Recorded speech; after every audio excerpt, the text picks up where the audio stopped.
Good morning. We are starting, calling to order the Committee on Human Services and Homelessness hearing Thursday, March 13th, 2025, 10 a.m. in conference room 329.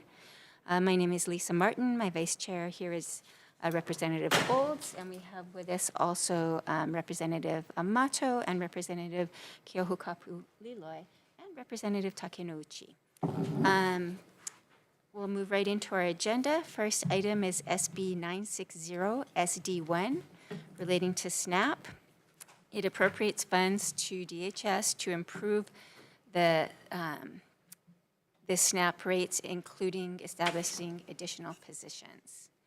And first up to testify, we have in person Catholic Charities Hawaii. Are they here? Yep. Thank you, Betty Lou. Thank you, Chair and Vice Chair. I'm Betty Lou Larson with Catholic Charities Hawaii, and we support this bill. I just came out of a forum with Senator Takuta and Representative Belatti talking about the cuts. And even more so, I recognize that food stamps are at great risk. Oh, I'm sorry, I'm old school. SNAP is at great risk. And I think this bill is particularly important because it would enable the state to fill those vacancies, to get staffing, to be able to work on this program. And we need to prepare for anything that's happening in the future. If we don't have staffing, it's just, right now it's difficult. It's really a crisis for the people we serve who are trying to get in. And that's not the fault of the state. It's that, there have to be more strategies to fill those vacancies. They're trying hard, but what can we do to improve that so that we're ready, we prepare. We don't know what's going to happen. And even if nothing happens, this is good. But if things are happening in the future, it's even more important. So we thank you for considering this bill, and we hope it'll become a major priority for you. Thank you. Thank you very much. Next up we have is Amy Miller from Hawaii Food Bank here? Nope. Okay, but in support. Do we have on Zoom Hawaii Appleseed? Daniela, please go ahead if you're there. Thank you. Aloha, Chair, Vice Chair, members of the committee. Yes, SNAP is one of the, if not the most important public benefit program that we have in Hawaii. It's really critical that it reaches the people that it needs to reach. And as previous testifiers have said, the department has really struggled to keep and retain staff. There are some flexibilities that they've been taking advantage of, and they're definitely doing their best. But there are some other things that this bill would facilitate, and I think some of those things include being able to bring back retired eligibility workers and potentially contracting out some of the clerical staff to do some of the things that are not requiring a merit-based status or a civil service status. The other thing that could potentially be explored is looking at incentives for eligibility workers for performance-based pay. So these are the kinds of things that we think this bill will help in order to streamline and make sure that everyone that needs to access SNAP can. Thank you so much. Thank you very much. Department of Human Services?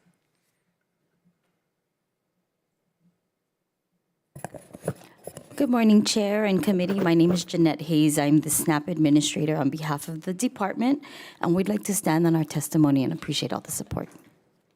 Thank you.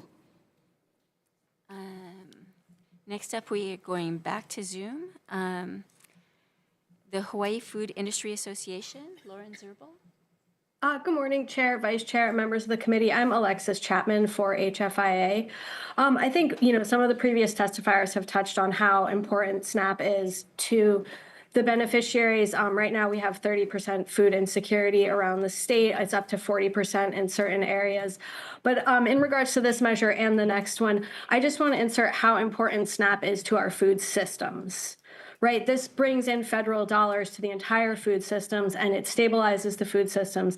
And this is vital not just for the beneficiaries, but for all of us that that eat and buy food here in Hawaii.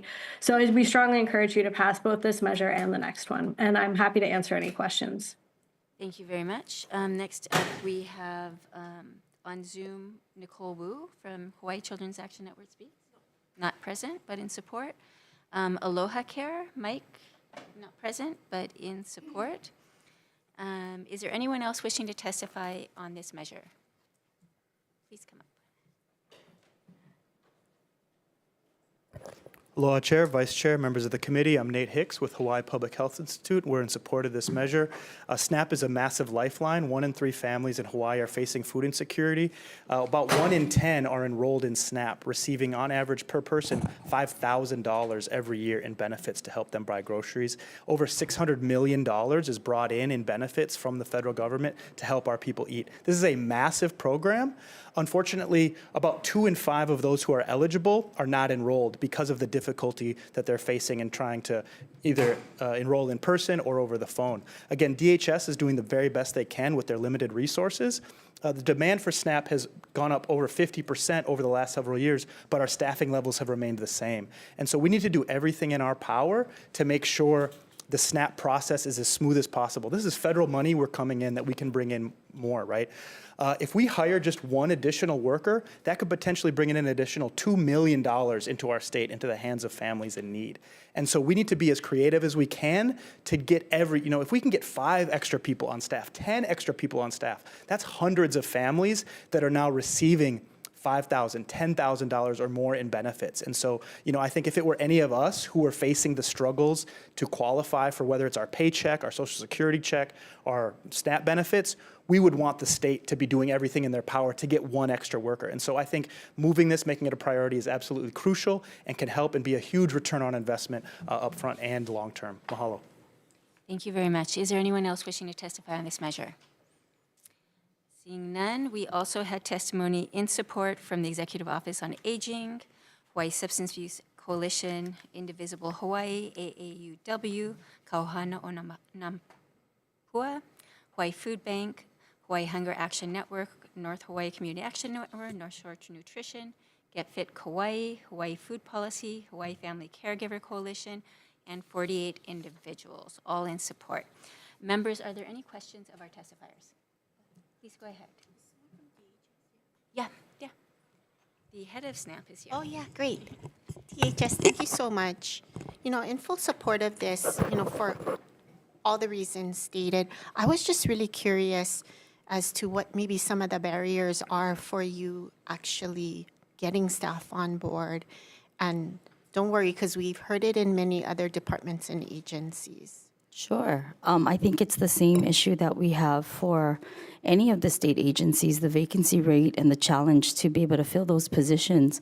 It's been ongoing since COVID that we've implemented strategies to be able to employ individuals.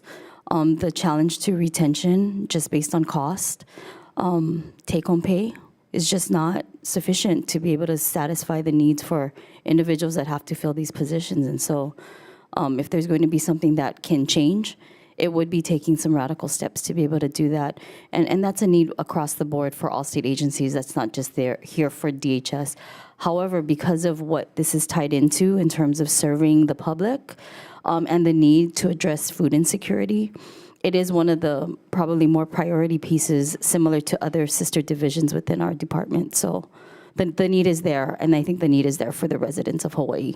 Great. And speaking to some of the radical, innovative thoughts, one conversation that I've peppered in other agencies was this idea of a universal form. Oftentimes, we have people applying for benefits, but they have to apply in Department of Aging or just other agencies. Has this department looked at innovative solutions by creating a universal form so there's this one-stop shop where an individual could apply for services that could be applicable to all agencies that they could actually get funding and or resources from? Sure. I believe that the department has considered different formats. I'm not entirely sure, so please, I can't really say in terms of across the division. The concept for the department is wraparound service through the concept of Ohana Nui. And to be able to implement that, the next measure kind of talks about some of the systematic issues that we have. I believe that at some point that can be something. But again, you've also got multiple federal programs that we would need to satisfy certain requirements.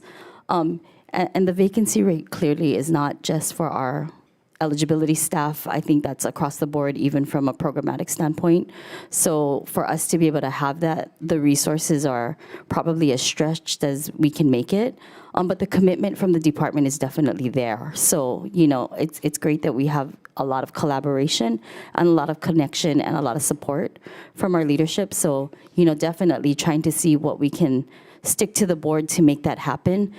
It's just more of the implementation timeline to be able to make that a reality and the feasibility, right? Because at the end of the day, we have to answer to program accessibility, and we want to be able to ensure that these changes do not have a negative impact on that as well. Great, thank you. Thank Thank you you. for those Sure.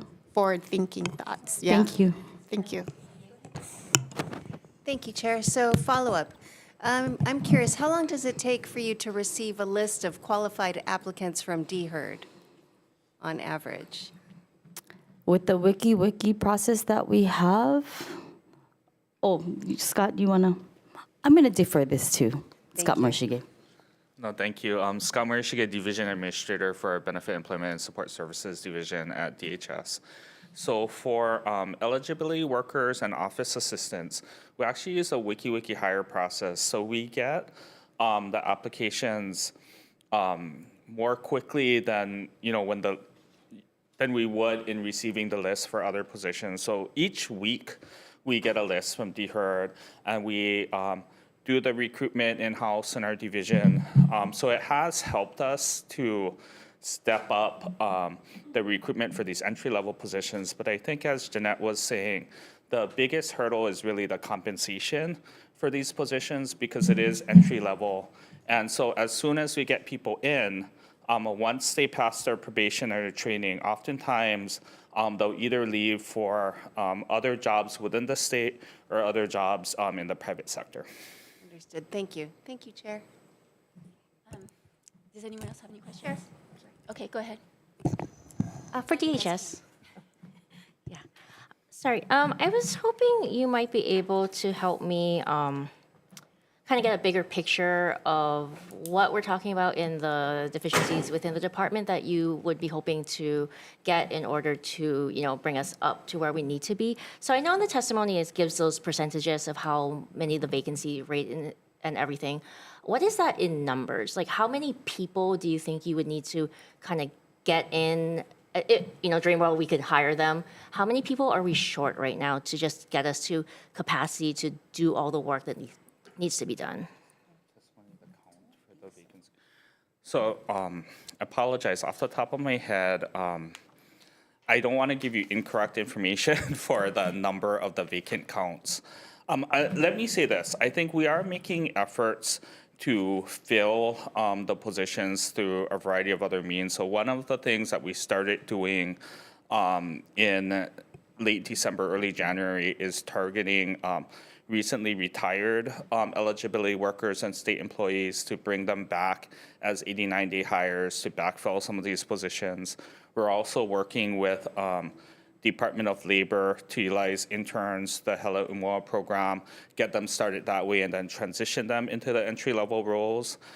I think the other thing is we're working on creating efficiencies through our process. So we've made some changes to our call center recently, which has allowed us to pick up more calls, reduce the wait times for clients. And I think as we achieve those efficiencies, we can continue to look at what the number of workers is so that we can get a better estimate. We're actually engaged with a consultant right now to try and figure out, based on the call volume that we're seeing now in the call center, what is the true count of workers that we need, but that analysis is ongoing. And Representative, I can get back to you with the number counts for the vacant positions. I just don't want to give you incorrect information.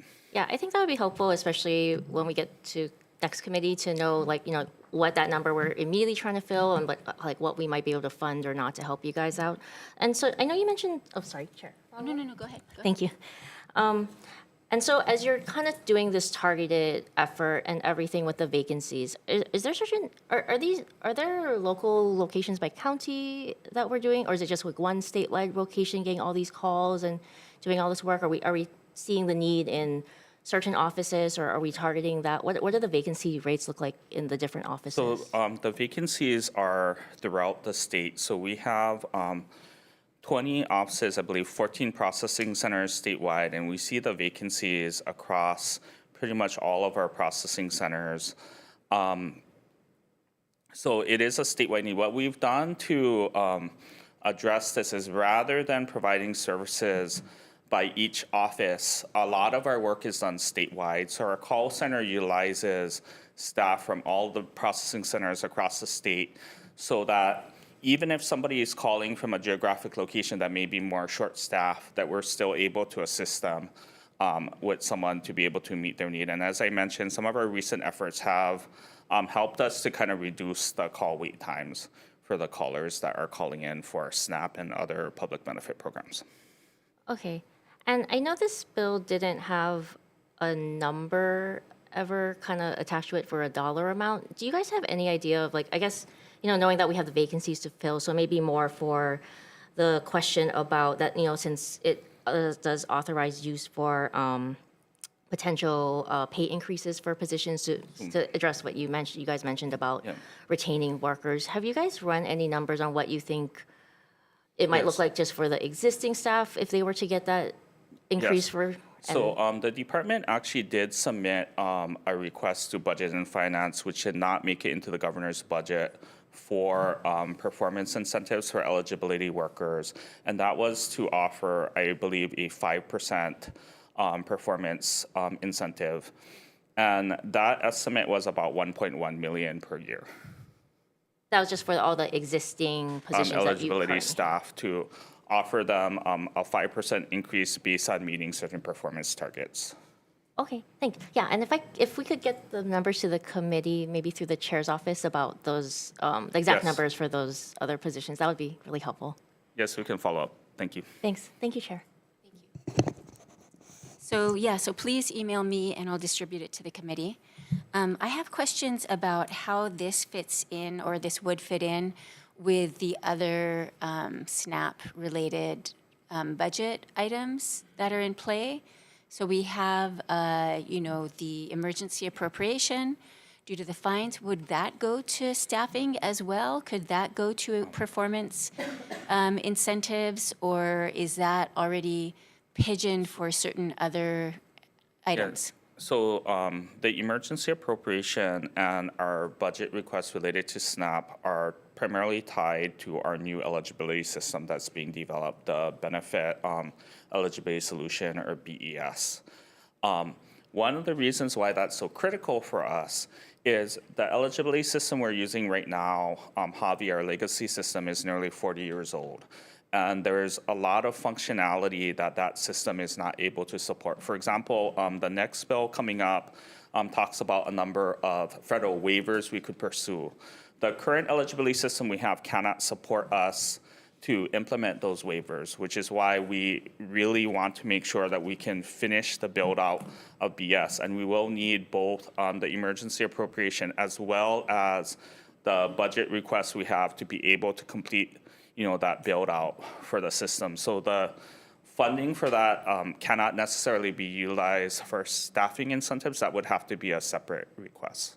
Okay, so all of that money is going to like third-party contractors to do your system as opposed to internal staff?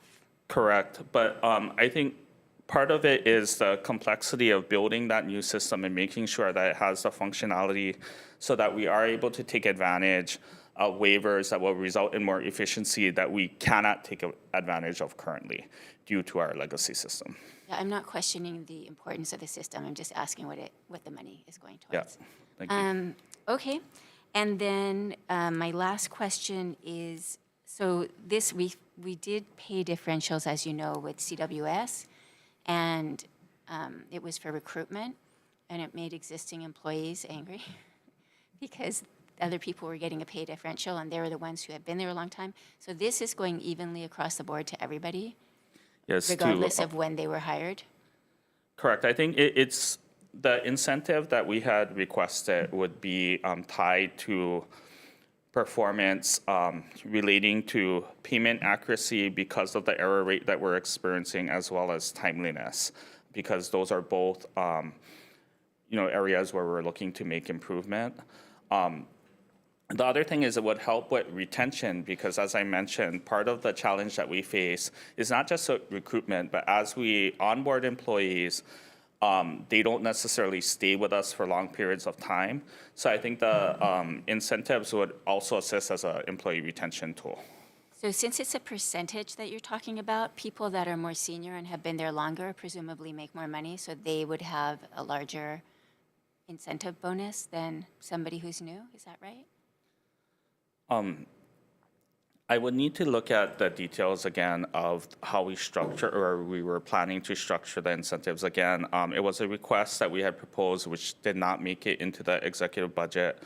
But I can review that and get back to you with the details, Chair. Okay, yeah, no, I think that this is something that across the state is, tools, and so understanding what you're doing exactly so we can see how it works and what kind of unintended consequences there might be is really useful. Thank you very much. Any other questions, members?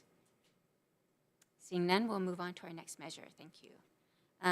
SB 961 SD1, again, a SNAP bill. This requires the Department of Human Services to adjust the minimum certification periods and participate in the Elderly Simplified Application Project, which is exactly what he was just saying they can't do on their current system right now.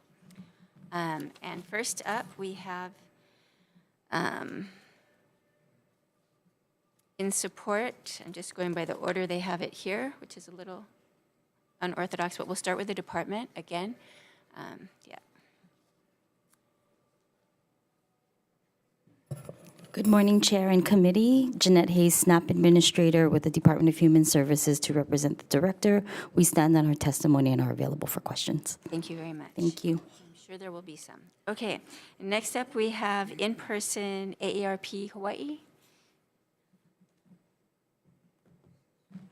Good morning, Chair, members of the committee. I'm Audrey Suga Nakagawa, Advocacy Director for AARP Hawaii, and we stand on our testimony in strong support of this measure.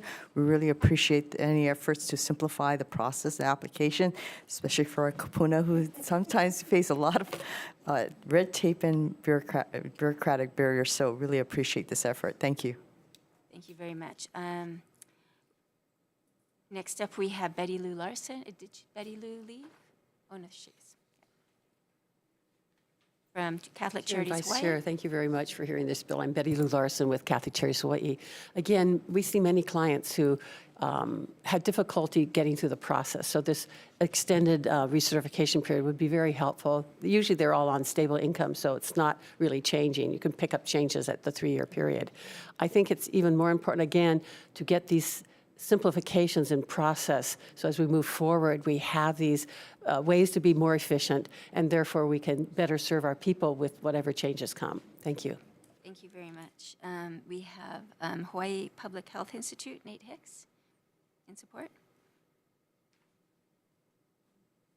Aloha, Chair, Vice Chair, members of the committee. Nate Hicks with Hawaii Public Health Institute in support. And yeah, similar to what has been said, there are a lot of barriers to the application process, and if we can extend the certification, take that load off of our SNAP workers who are already overworked, and then also take that work off of our kapuna who have a lot of these barriers, I think it makes a lot of sense. And I recognize that there are system issues, but the manual process I think would also be a win too, right? If we were stuck with hobby for the next several decades, I think it would be very much worth. We don't want to be there, but it's important that we, can take advantage of these opportunities as well. Mahalo. Just to clarify, we've already been investing in the new system. We're definitely going there. Okay. On Zoom, we have Hawaii Appleseed is present. Daniela?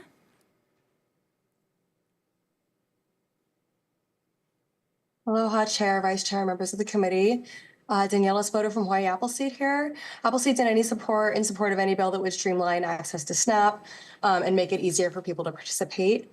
So the bill adjusts, as you know, the minimum certification periods for SNAP households, in particular our kapuna, which have unique challenges in not only accessing food, but being able to navigate these types of systems on a fixed income.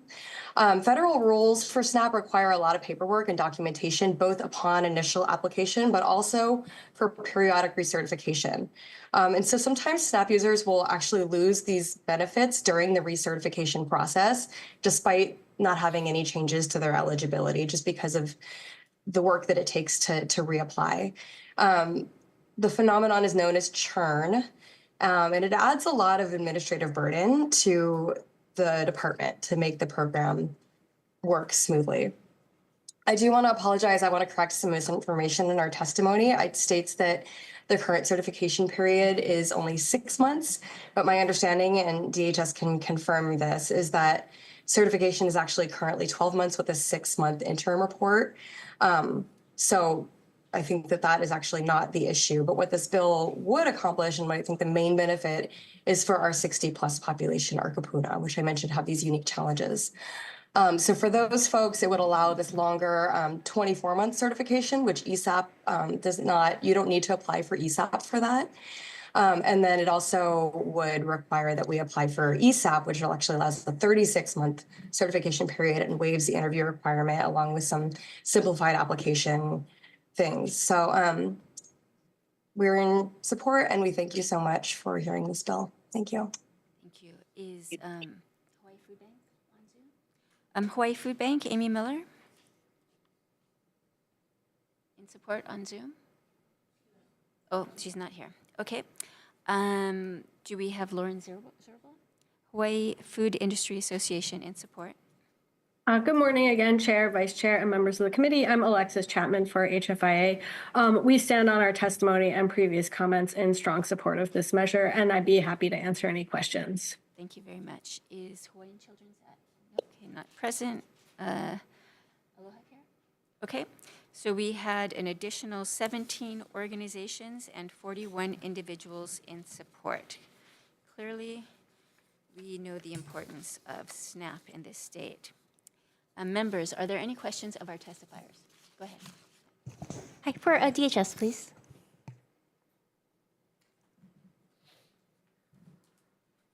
Quick couple of questions. So the date of fall 2026 for the new system that we're working on getting through in the other bill, that's when it's going to go live for users? That Or is our that's- anticipated date for statewide Okay. rollout. Yes, Yeah, anticipating everything goes to plan this year. correct.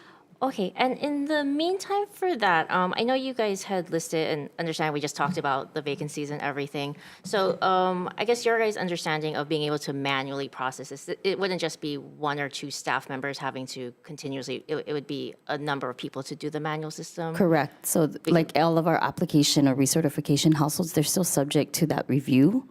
And because we cannot automate within our present system, it would be a manual process for this group in addition to all of the current applications and recertification. So while there is a solution to be able to process it manually, the cons to it is that because it's manual, that there is a higher likelihood of potential accuracy issues, which could negatively impact the household because of the focus on that particular group, in addition to everything else that then weighs in terms of the amount of work that's happening with the same group that's working it. So the manual part, would that just be additional work hours for the people doing the certifications? Or you would, I mean, to do it manually, you would have to hire a whole another group of people just to kind of do this automatic certification? I'll defer to Scott. No, I think one thing I want to add about the manual processing and the potential for error is that right now, we were assessed last June $11 million penalty for payment error for having high payment error rates. And that's part of the department's concern about a manual process that may result in further error, is we're working very hard to bring that error rate down. The other concern that we have is that we're currently in corrective action for timeliness, and manual processing requires additional steps, which may further delay the processing of applications. So that's part of our concern. Okay, thank you. Thank you, Chair. Members, any other questions? Okay, I have questions. Okay, so for the previous bill, you wanted to start because of the delay in hiring June 1st, 2027. Is that accurate? That was the recommendation when we did the testimony with the Senate. So does that mean we would only need funding for the second year of the biennium? For this particular part For of the project? For the SB 960 for the staffing. So I wanted to clarify that the 2027 date was an amendment that was proposed on the Senate side, but it was not necessarily the recommendation of the department. Well, it came from somewhere else. Yeah, I think the recommendation came because we had said that the date for statewide implementation for the new system would be fall of 2026. But we would probably want to make sure that we assess the new system as it goes live and then come back to the legislature, take those factors into consideration when we determine whether to pursue these waivers. So I just wanted to clarify that. Okay, so I'm not talking about the waivers. This is back to the last bill. I forgot to ask you folks. But before I cut the funding in amendments, I just want to make sure. So for the positions, what came over from the Senate said you didn't want to start, or they thought you didn't want to start till 7/1/27, I which think, would mean no money this year. Again, the recommendation from the Senate, I think, was based on the fact that the department currently has a vacancy. What do you recommend? I'm just rate. asking you. Well, I think we would want to focus on filling our current vacancies first, and then looking at if we could, if we are able to offer the performance incentives. As I mentioned, that is a request that we put in. So that is something that we would be able to implement if we get the funding. But in terms of requesting additional positions. Can you send me your request with the numbers? So yes. maybe the first year it's just the incentives for current staff, and then the second year maybe it's additional positions. Yeah. If you send me what you So have, then we what- can include it in the Yeah. amendments. So Chair, what we can send you is the requests that we made for the budget, which didn't make it into understand. the governor's budget, both for the incentives as well as to contract out clerical staff. So we can send that to you. Okay, thank you. That would be very helpful, and we will include that in our recommendations for amendments. And then for this bill, you did want to extend the date to 7/1/2027 to give you time to have the new system up and running. Is that risky? It seems like new systems often have delays. Yeah, I think we would want to, assess the new system when it goes live, and then we do have the option to pursue the waivers. So I think the preference would be to provide us time to assess the new system as it goes live, and then assess our needs to be able to pursue those waivers and state options without necessarily requiring legislation. Okay. Thank you very much. Thank you. Members, any other questions? Seeing none, moving on to our next measure, SB 1419. This updates the name on the Neighbor Island Blind and Visually Impaired Service Pilot Program to use the term visually impaired, to replace visually impaired with low vision. This is something that we heard and passed previously through a House bill. And we have, in person, the Hawaii State Councils on Developmental Disabilities. Is Daintree here? Nope. But in support? Oh. Okay, thank you very much. National Federation of Blind of Hawaii. James Gashel.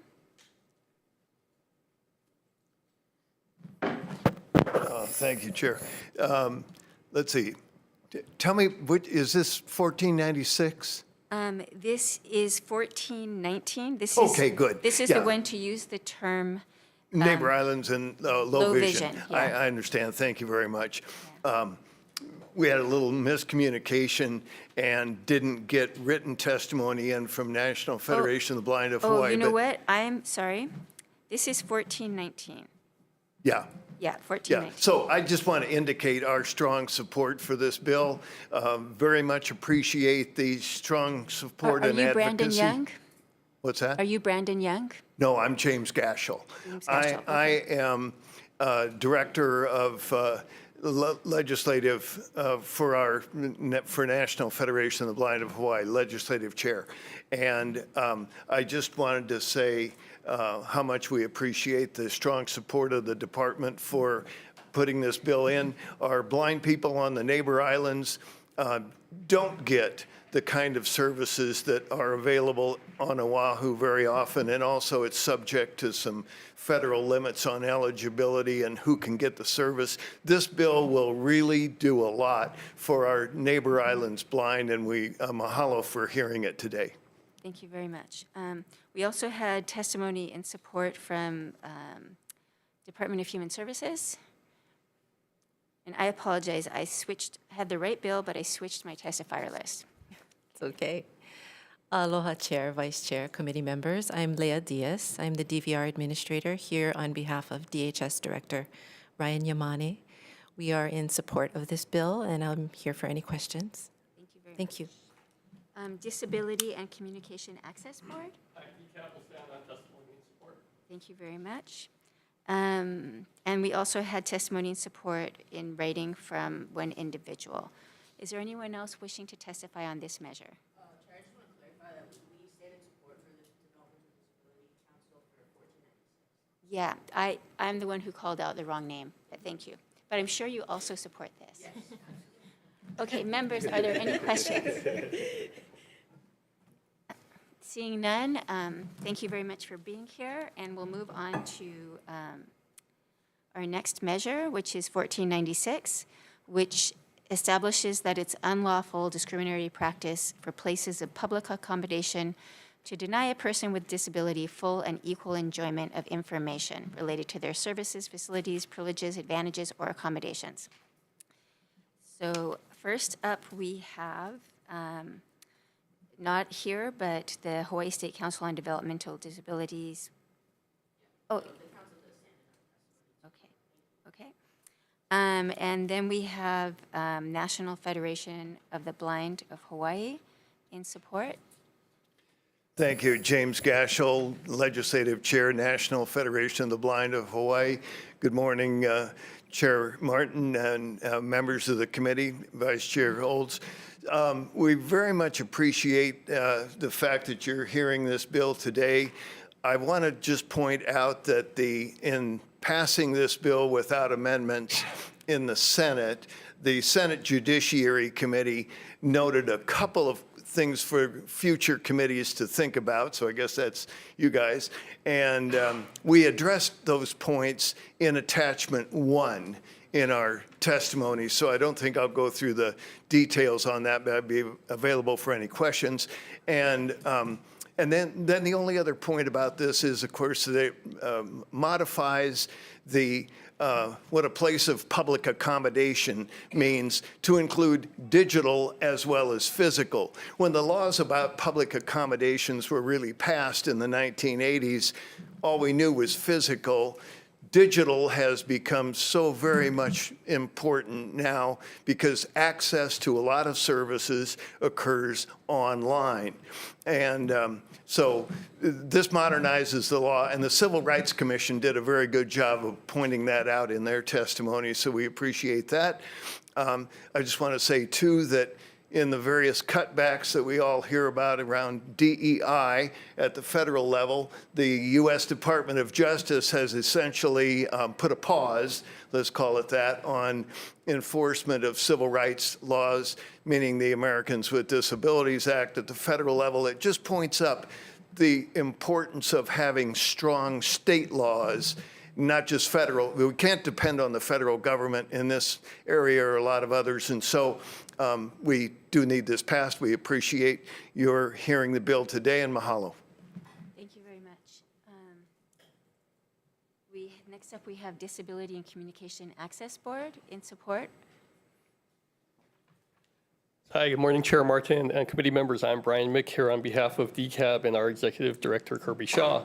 DCAB is in strong support of this bill. As mentioned, more and more commerce is being done digitally, and as often happens, technology has outpaced the regulations. However, digital accessibility is vital to ensure that people with disabilities are able to participate in public life in an equitable fashion. It's also a good business practice. As noted in our testimony and several others, the DOJ Web accessibility standards for state and local governments will become effective here in Hawaii next year. That will apply to both the state and the 4 counties. This will be an important improvement for residents or visitors with disabilities who need to interact digitally with the state or counties. However, it would be unfortunate if when these same people try and interact with a private business or nonprofit, they encounter digital barriers. So this bill will help to provide an equivalent experience for these people regardless of if they're interacting with a public or private entity. Thank you for the chance to testify. Thank you very much. Next up, we have, is P.L. Fritz on Zoom? P.L. Fritz in support. Good morning. My name is Peter Fritz. I've been an advocate for the disabled for quite a long time, and some of my words appear in the Voting by Mail Act, as well as a law to provide that public meeting notices have to include information on how to create and how to request an accommodation. In scanning the testimony, I basically am struck by the fact that everyone keeps on saying, we need this change, but nobody really read the bill. When I sat in on the DCAB legislative meeting, it was, well, we should support it because it's 12.1 without ever looking at that. I'm an old attorney doing tax work, and I've checked and compared a lot of laws and regulations. And one of the things that I noticed about this is that when you read the DOJ regulations, which, by the way, are not just effective, they have 2 effective dates, there are a lot of issues.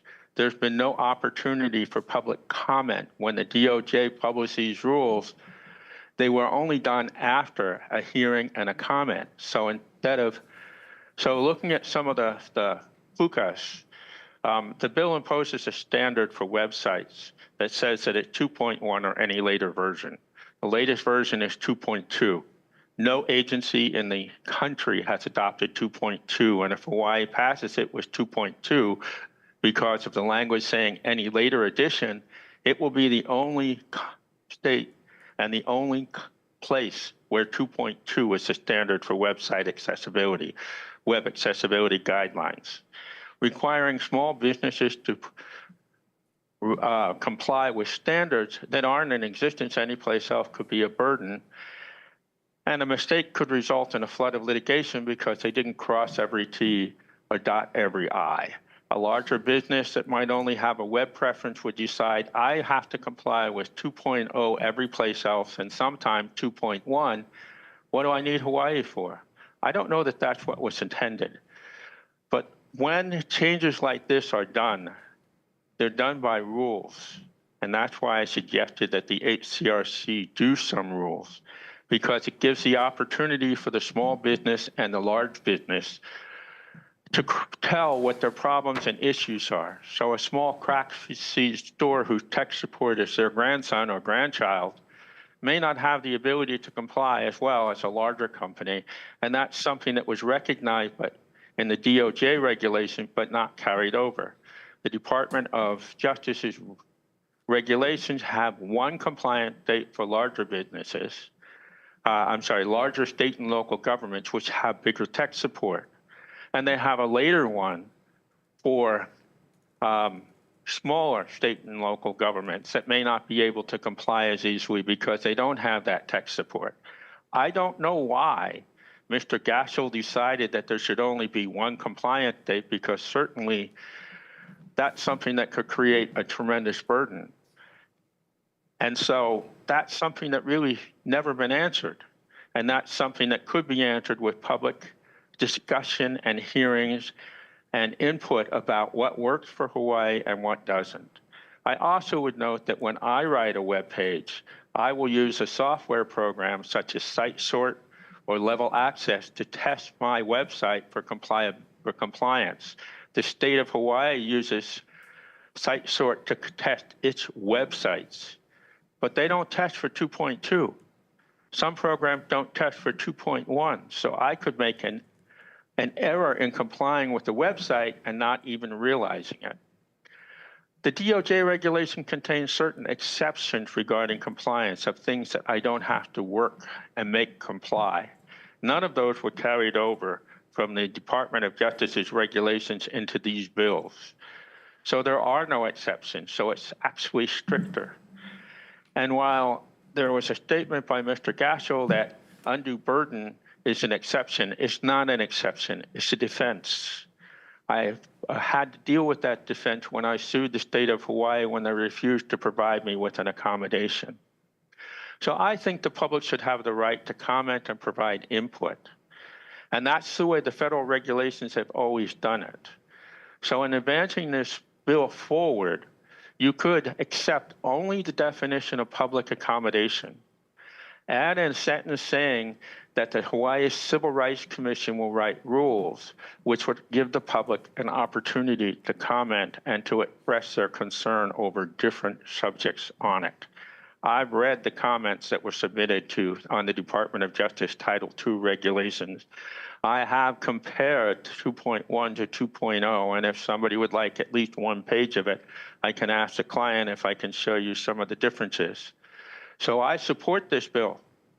I haven't ever not supported accessibility, and that's evident by my activities in the legislature. So I would request that the board, that this committee, pass the bill forward in the way that I suggested. And then if there's good testimony and reason presented by other people, the next committee can add it back. Thank you for the opportunity to testify. If you have any questions, I'll be around to answer those questions. I believe I have some contact information on my testimony. Thank you very much. We have Department of Human Services. You didn't list yourself as testifying in person, but did you want to testify? And I would be very grateful if in your testimony, since we are not all experts in this area, if you would respond to some of the previous testimony. Oh, I'm afraid I'm Leah Diaz, DVR administrator, here on behalf of Director Ryan Yamane. The department stands on its submitted comments. I am not a legal scholar, really, to be able to, and I'm not as versed in the Department of Justice rules. So I'm sorry, I'm not really able to respond to the previous speakers, but yeah. Is there anyone else wishing to testify on this matter?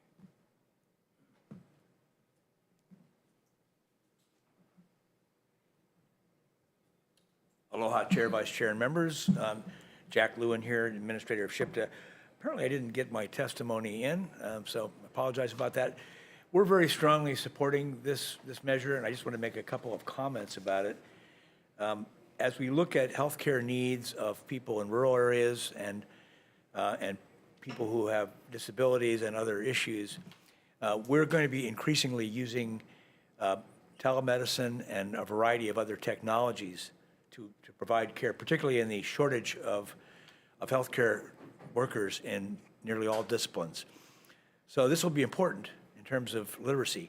One thing that might be a positive side on this, though, in terms of, we have a Kupuna Advisory Council at SHPTA, and we're assuming that we're going to need to train up a large number of volunteer persons who we would arm with iPads to be able to reach out to people and actually be the high-touch liaison for folks in terms of receiving essential healthcare services in the future, as probably the only way we're going to be able to solve our workforce crisis. And we'll have to organize that, but we think that we can provide early retiree volunteers in most communities and neighborhoods with an oversight program and an education program for those folks for maybe $5,000 per volunteer per year, which is far less than what it costs for a community health worker or a nurse's aide or others.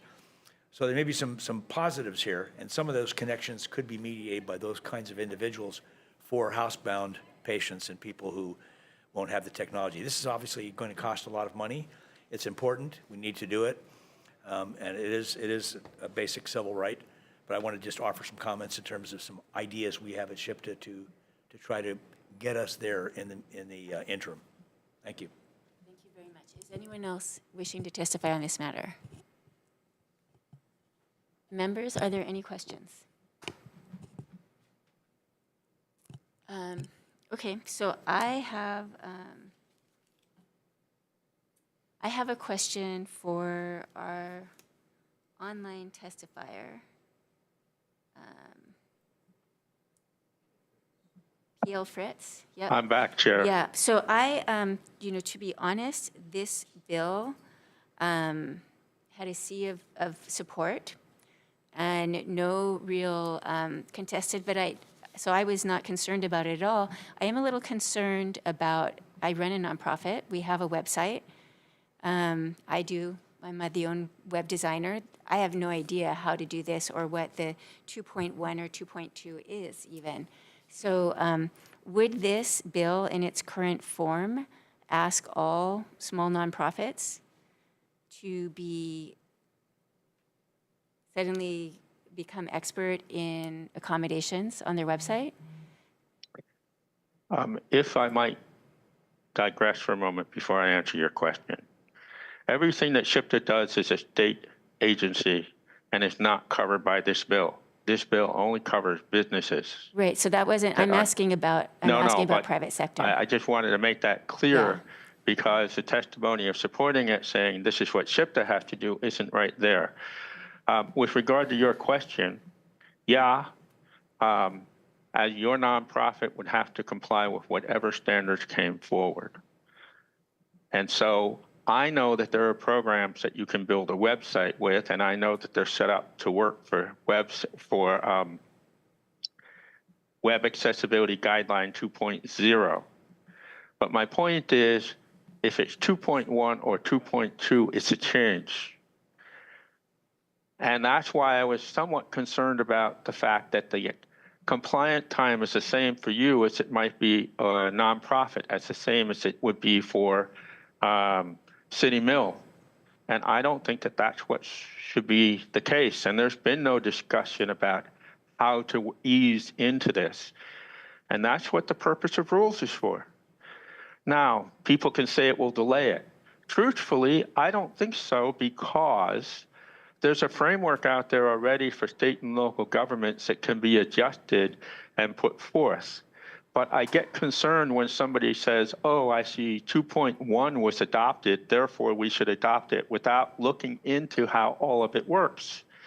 As I stated, I think I may be the only person that read the bill, read the regulations, has done this type of work, both litigating on behalf of businesses, as well as being an advocate for the disabled and bringing my own ADA cases in federal court.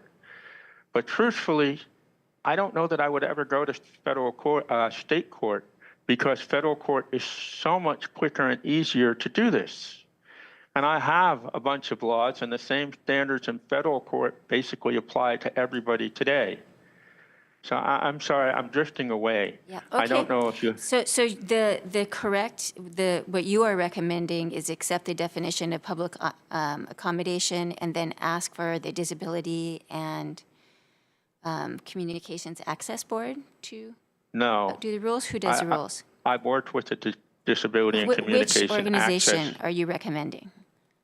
Well, if you who would look do at the rules? 489, it falls under the jurisdiction of the Hawaii Civil Rights Commission. Okay. And I remember when the Hawaii Civil Rights Commission did its Title I employment rules. And one of the things that I talked about to the director at that time was, yes, you already have a framework for any rules you might want to adopt for Hawaii. So I'm very much in support of updating the standards. Thank you very much. My question is this the best way to do it? And I don't think so, because you're basically telling the public, we don't care what you think or what your responsibilities might be. Okay, thank you very much. I appreciate your testimony. And thank you for the opportunity to testify.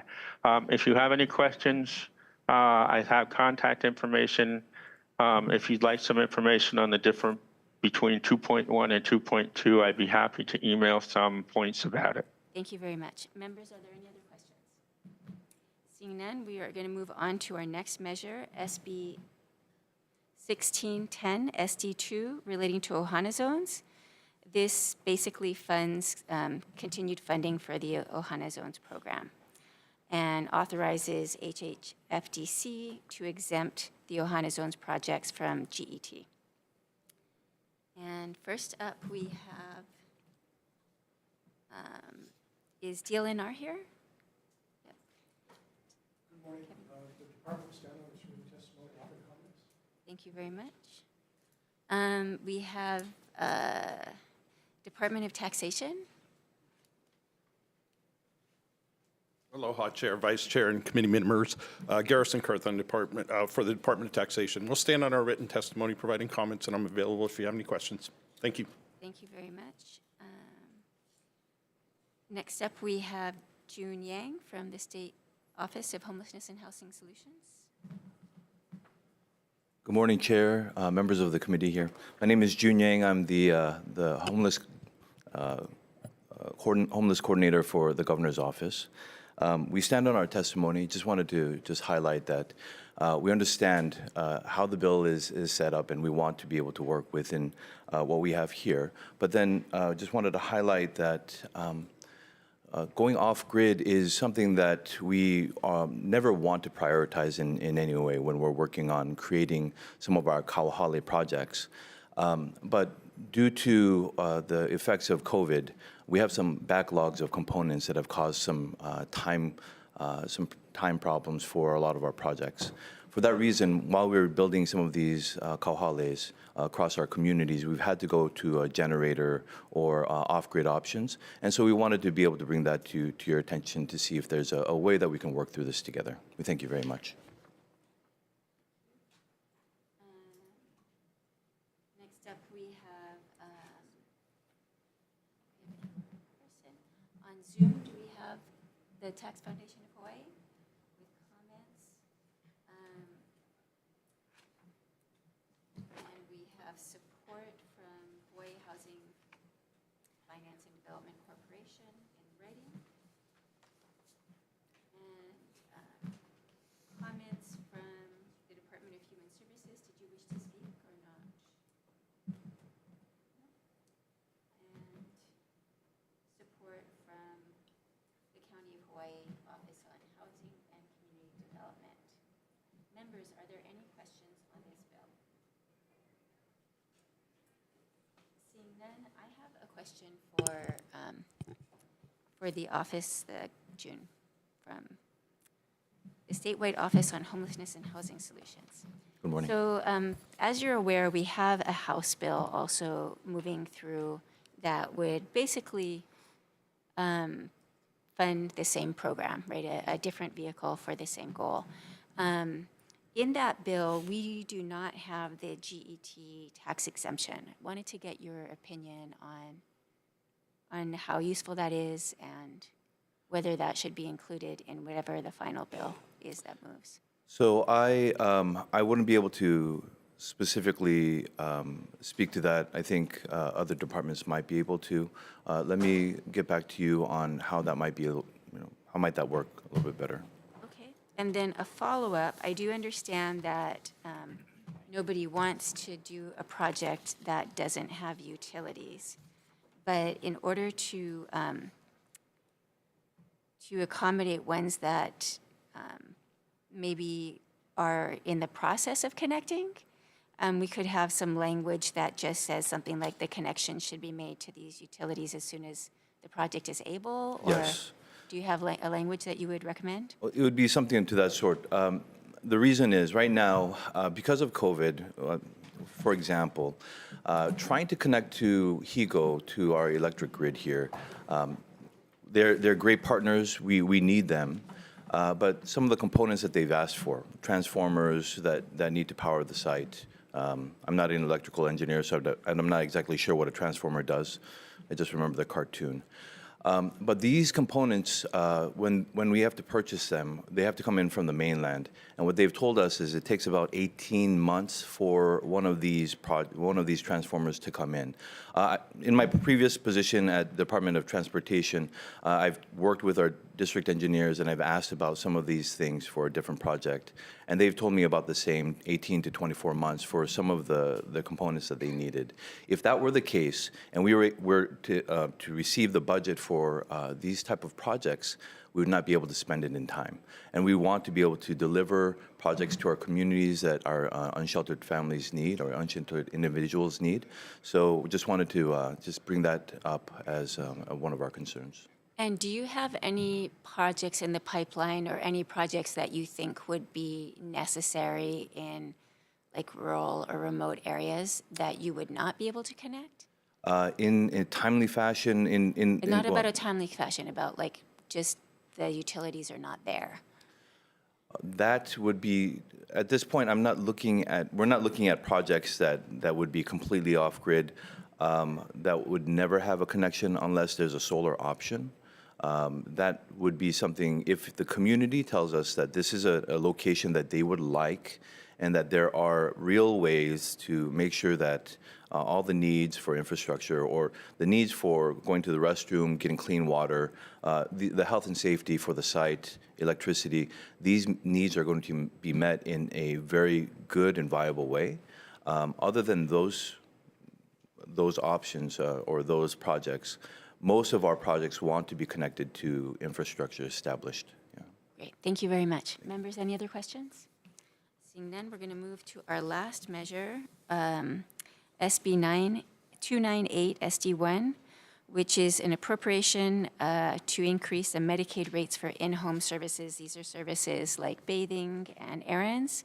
We passed basically a comparable bill earlier in this committee already. And we have support from the Hawaii State Council on Developmental Disabilities. And, okay, thank you very much. And from AARP Hawaii, also in support. Good morning. Audrey Suga, AARP, from AARP, and we stand on our testimony in strong support of this measure. We really appreciate having this bill going forward. It really helps address the workforce shortage that is being incurred by many of our home and community-based providers, and we know we need them in order to help keep our kapuna to age in home, as well as helping to support their caregivers. So thank you very much for the opportunity to testify in strong support of this bill. Thank you very much. We have Department of Human Services with comments. Aloha, Chair, members of the committee, Judy Moore-Peterson, MedCrest Administrator, on behalf of the Department of Human Services and Director Yamane.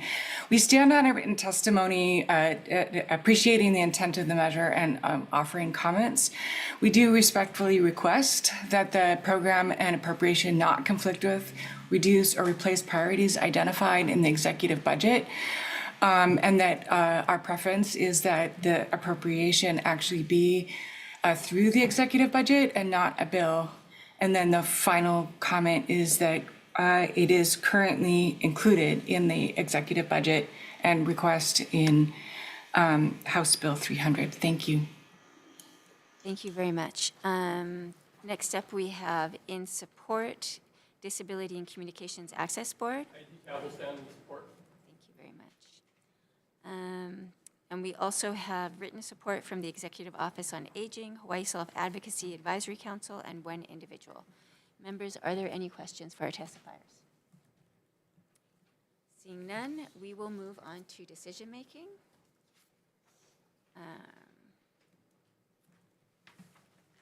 So first up, we have SB 960.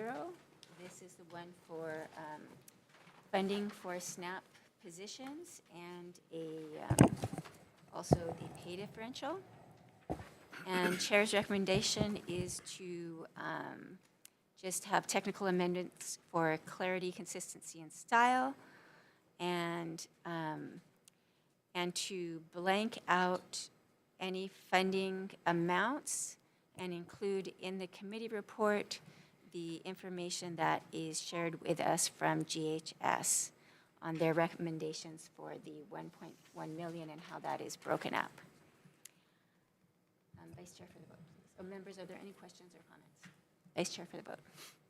Voting on SB 960 SD1, Chair's recommendation is to pass with amendments. Chair, Vice Chair vote aye. Representative Amato. Aye. Representative Chun. Aye. Representative Keokapu Liloi. Representative Takayama. Aye. Representative Takenouchi. Aye. Representative Okos. Aye. Representative Garcia. Aye. Chair, your recommendation is adopted. Thank you very much. Next up is SB 961 SD1, which is relating to SNAP signing up for specific programs to make it easier for their clients to enroll for longer periods of time. And for this one, I recommend defecting the date to 7/1/3000, and then adding in the committee report that DHS has requested to assess their new system when it goes live to determine the appropriate date of startup. Vice Chair for the vote, please, unless there's any questions or comments. Voting on SB 961 SD1, Chair's recommendation is to pass with amendments. Any members voting no? With reservations, Chair, your recommendation is adopted. Thank you very much. Next up is SB 1419, which is changing the wording in the to low vision from visually impaired. And I recommend tech amendments. And then also in the preamble of Act 253, there's a reference to the old name of the pilot program, which we corrected in our House bill. So we will make that same correction here.